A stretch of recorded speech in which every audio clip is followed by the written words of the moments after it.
જય શ્રી કૃષ્ણ। આજે ઘઉંના લોટમાંથી એકદમ નવો જ નાસ્તો બનાવશું। તે 10 જ મિનિટમાં બનીને તૈયાર થઈ જશે। તો આ કપના માપથી આપણે 3 કપ ઘઉંનો ઝીણો લોટ લીધો છે, 1 કપ રવો, અડધો કપ કોર્નફ્લોર। જો તમારા આગળ કોર્નફ્લોર ના હોય તો સ્કીપ પણ કરી શકો। અજમા, કાળા તલ, ચીલી ફ્લેક્સ, સ્વાદ અનુસાર મીઠું,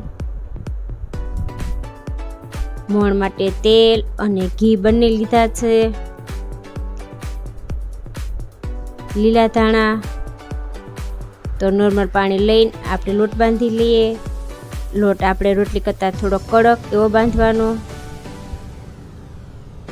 તો આ લોટ આપણો બંધાઈ ગયો છે। તો 10 થી 12 મિનિટ જેવું રહેવા દઈએ એટલે સરસ પૂણ આવી જાય। ત્યાં મસાલો તૈયાર કરી લઈએ। એક પેનમાં તેલ લઈએ, જીરું, આદુ મરચી, કાંદાના ટુકડા 2 મિનિટ માટે સાતળવા દઈએ। વટાણા મેં બાફીને લીધા છે, હિંગ, હળદર, ધાણા જીરું, ચાટ મસાલો અથવા આમચૂર મસાલો લેવાનો, ગરમ મસાલો, મીઠું। તો 2 મિનિટ માટે આપણે સાતળવા દઈશું। લાલ મરચું।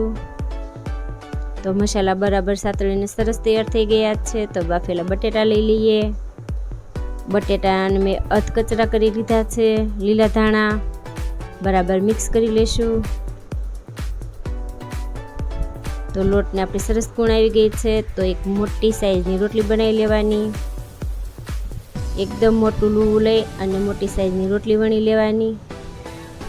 આ રોટલી આપણે રોટલી હોય એના કરતાં થોડીક જાડી રાખવાની, એટલે લોવો થોડુંક મોટું લેવાનું।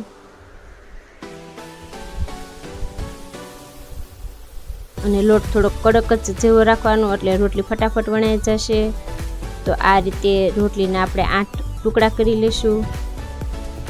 એક રોટલીમાંથી એકદમ મિની સાઈઝના 8 સમોસા બનીને તૈયાર થઈ જશે। તો આ રીતે કોર્નર ઉપર મસાલો મૂકી દઈએ।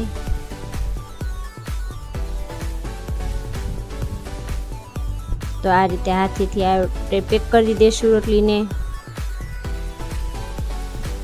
આ રીતે મસાલો અંદર દબાવી અને હાથેથી પેક કરી દઈશું। રોટલીનો લોટ છે એટલે એકદમ સરસ રીતે પેક થઈ જશે અને તેલમાં ખુલશે પણ નહીં।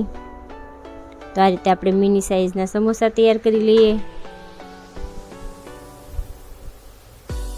તો ગેસની ફ્લેમ થોડીક મીડિયમ રાખી અને સમોસાને આપણે તળી લઈએ। સમોસા બ્રાઉન કલરના થાય ત્યાં સુધી થવા દેશું। તો આ એકદમ ક્રિસ્પી અને ખસ્તા એવા સમોસા આપણા તૈયાર છે। સ્વાદમાં એકદમ મસ્ત બનશે અને 10 થી 12 જ મિનિટમાં બનીને તૈયાર થઈ જશે। તો આ રીતે એકવાર જરૂર ટ્રાય કરજો। આમાં કમેન્ટમાં લખીને બતાવજો કે સમોસા તમારા કેવા બન્યા, અને મારી ચેનલને લાઈક સબસ્ક્રાઈબ કરજો।